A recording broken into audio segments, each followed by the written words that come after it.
C'est ça en fait. L'idée, c'est de déstabiliser ou de voler des secrets. En fait, le principe cardinal, c'est de voir dans quelle mesure les intérêts fondamentaux de la nation sont atteints. Oui, et à partir de ce moment-là, on peut qualifier l'ingérence. Donc il y a aussi tout un débat juridique et sémantique derrière tout cela. Mais je crois que c'est assez significatif du temps que l'on vit aujourd'hui. Dans certains cercles de recherche, certains commencent à évoquer le fait qu'aujourd'hui, on vit la première guerre mondiale de l'information. Oui, c'est ça. Et donc c'est très significatif. Rappelons quand même que la guerre de l'information et les ingérences, donc, qui sont deux choses différentes, mais complémentaires en général pour ceux qui veulent s'en prendre aux démocraties libérales, ce n'est pas un fait nouveau.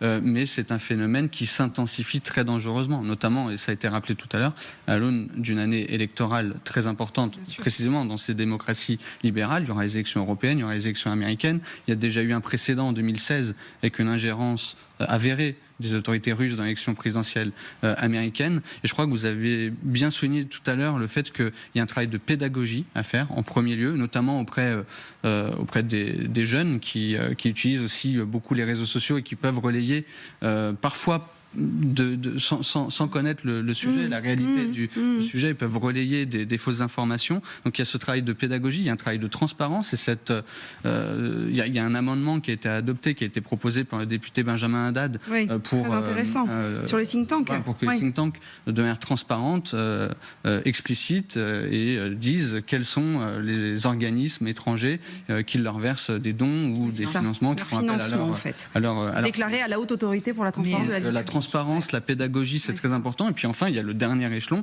ce sont les sanctions. Il y a tout un travail, à mon avis, là encore juridique et puis politique à faire sur les sanctions. Puisqu'une fois qu'on a qualifié, qu'on a identifié une ingérence, il faut se montrer un petit peu plus robuste que ce que l'on a vu jusqu'à l'époque. Ceci dit, il y a quand même